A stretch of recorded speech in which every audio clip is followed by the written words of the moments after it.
Welcome to Fun and Games Side Quests. Every episode is a different host sharing a video game they love and why they love it.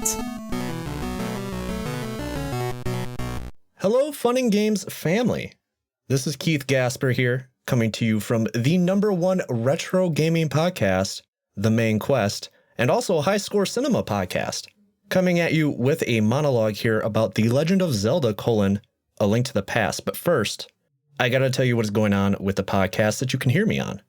So The Main Quest was a show that I did on my own, chronicling the library of games that I played growing up, and I'm trying to sit down and figure out if they have stood the test of time.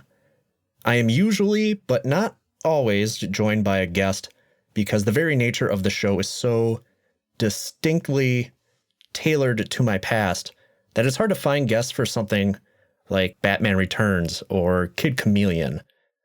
But you're not only going to find episodes on niche games, but popular ones as well.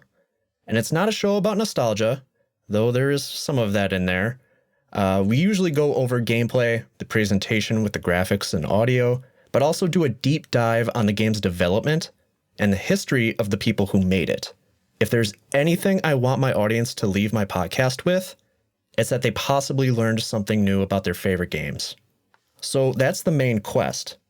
Some would say the show is on hiatus. Some would say it's dead. Who's to say? That's something I'll keep to myself. But right now there's over 200 episodes to pick from between the regular feed and the Patreon feed, which I want to stress, the Patreon feed, completely free. It's just another place to get podcasts. So again, that Patreon feed, it is free. So you can catch up on all of that stuff there. Now, High Score Cinema is a podcast where my co-host Ryan and I are watching film adaptations of our favorite video games. Every episode is a brand new movie that we have watched, and we essentially recap the entire thing, talking about what we liked, what we didn't like, and just having a lot of fun doing that show in general. But the premise of the show is that we're trying to find definitively what is the best film adaptation out there. No matter what we think of the movie, whether we liked it or not, at the end of each episode, we run the film through 5 rigorous criteria that determines the movie's score out of a total possible score of 50 points and add it to our high score leaderboard. Now, High Score Cinema is a rebrand. It used to be called The Main Quest Matinee and was once upon a time a Patreon perk. And I'm not sure when this episode that you're listening to right now, dear listener, will hit feeds, but hopefully High Score Cinema will have its own feed outside of the Patreon. So it's kind of like free-range cattle grazing upon SEO. So go have yourself a listen. Now, let me tell you about The Legend of Zelda: A Link to the Past. Have you heard of this game?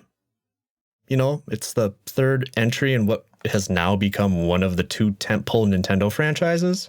You know, the game that defined a series for 26 years. Have you heard of this thing? You seen it? You looked at it? You heard? Yeah. What do I have to say about A Link to the Past that countless other podcasters or YouTube essayists or other media pundits haven't already said in the 33 years that this game has existed? Not a lot. And I'm sure my experience here isn't completely unique, but it is mine nonetheless. So I grew up with an NES. I played the first 2 Zelda games, but when we got A Link to the Past, it felt like a big deal. As much as my brother and I enjoy the Mario games, we were the Zelda guys. We love Zelda.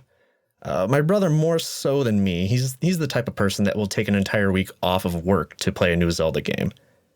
I'm a slave to the grind, both in gaming and in real life. And the Zelda franchise, I could say, is easily one of my favorites. The NES Zelda games felt like they were games for adults to me, you know, mostly because I don't know, there was something about them. It didn't help that I also couldn't beat them back then. You know, A Link to the Past was more digestible for many reasons. I was also around 7 or 8 years old when we got it, so I was a little older at that point as well. Either way, my brother always had first dibs on a brand new game, especially a Zelda game. So those first few months, possibly a year, was spent watching him play it. At the time, we still shared a room, and my memories of those early 90s summer's nights, spent on the top bunk of our bed, peering over the side, watching my brother, explore dungeons and the dark world as a whole, or, get hopelessly lost. That stuff will be imprinted on me forever. I find the music in this game deeply relaxing, only because I could never stay awake as long as my brother, and I would just kind of slowly drift off to sleep as he played the game throughout the night. And the next afternoon, find out, what new cool items that he had discovered. And that's the other thing too, because once I did get the time to finally sit down and play the game for myself, I would periodically dip into my brother's game save just to see what new exciting items the game had in store for me. Oh wow, look, Link's clothes are red now, and the Master Sword is gold. How fucking cool is that? Oh, can I cuss on this? Sorry, Matt. What does this medallion do? Why does he only have half of his magic now? Why is Link's hair pink?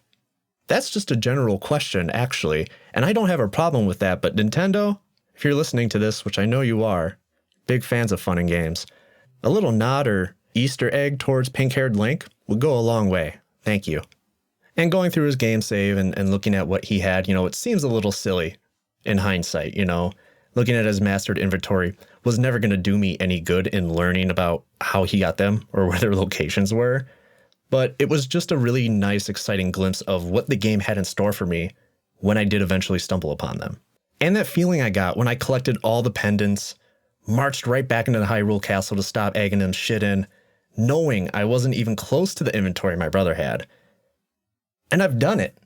I did it. I beat my first Zelda game. But what was left? Everything. The entire world was left to explore. And then wait, what? There's an entire part of the game that hasn't even happened yet. An entirely different map, 8 more dungeons, and the march to the Master Sword within the Lost Woods and pulling it out of the pedestal for the first time. It makes you feel like it's some major accomplishment. Until you do the side quest where you upgrade it, and then you wonder why it's even called the Master Sword in the first place. Come to think of it, actually, that's kind of the running theme in Zelda games, right? There's always a better sword. It's weird.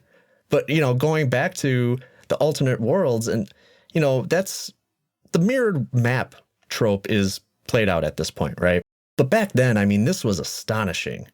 We're still talking about the early days of the Super Nintendo here. There wasn't anything like this that I had experienced before. I remember once I reached the Dark World, I was so excited. It was like a revelation, and I took it over to my friend Nate's house. His parents wouldn't let him buy Zelda, so he had no context for what was going on in this game, but I was just so excited that I could tell him about it. And everything just went completely over his head, but it meant a lot to me to be able to unleash that kind of knowledge on him. And come to think of it, until Ocarina of Time, I didn't know anybody who played a Zelda game. None of my friends played one. But anyway, I'm not sure how I'm doing on time here. One last thing I want to hit on is just how the game looks. At the time, this was the most colorful and vibrant Zelda game, and it would be for a while. Going back to Ocarina or Majora's Mask can be kind of a task as far as the visuals go. Don't get me wrong. It does work in relation to the tone of those games, but it really wasn't until Wind Waker or Minish Cap, whichever one was released first, that Zelda got vibrant again. Everything here in A Link to the Past is so detailed, so crisp, and the dungeons, they feel like they're a natural part of the landscape, especially a dungeon like Skull Woods. What a great concept for a dungeon that is, having to go in and out of the dungeon and actually using the landscape of the woods, integrating that into the dungeon design. It's really cool stuff. Again, none of the stuff that I've talked about here today is probably news to you, but if it is, go check out A Link to the Past. It's not hard to find. It's widely available, easily one of the most well-rounded, accommodating 2D Zelda games out there. Of course, I'd like to thank Matt and Jeff for lending their stage to me. And of course, I want to thank you, dear listener, for giving me your time.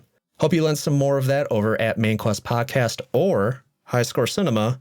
We'd love to have you. And of course, always remember, happy gaming.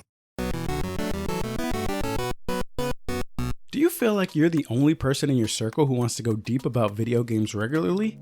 We were like that too, until now. Welcome to Crossplay Conversations, the brand new bi-weekly topical video game podcast from Luke Lewis, Joseph Hooper, And Jacob McCord. with many years of breaking it down separately on shows like the Left Behind Game Club, Player Podcast, and Lukewarm Games, the gang is finally coming together to publish their gaming group chat in audio form every other week. Expect roundtable reviews of the latest games, profiles of upcoming indies, and insightful conversations about essential topics in the video game industry. All with a mostly positive, insightful, and fun style. Crossplay Conversations debuts on August 1st with brand new episodes hitting every other Tuesday. Help us out by subscribing on your podcast platform of choice to get the first episodes delivered straight to your feed. And follow us on Twitter at Crossplay Convos for updates about the show. Cheers and happy gaming. CPOV. CertainPOV.com.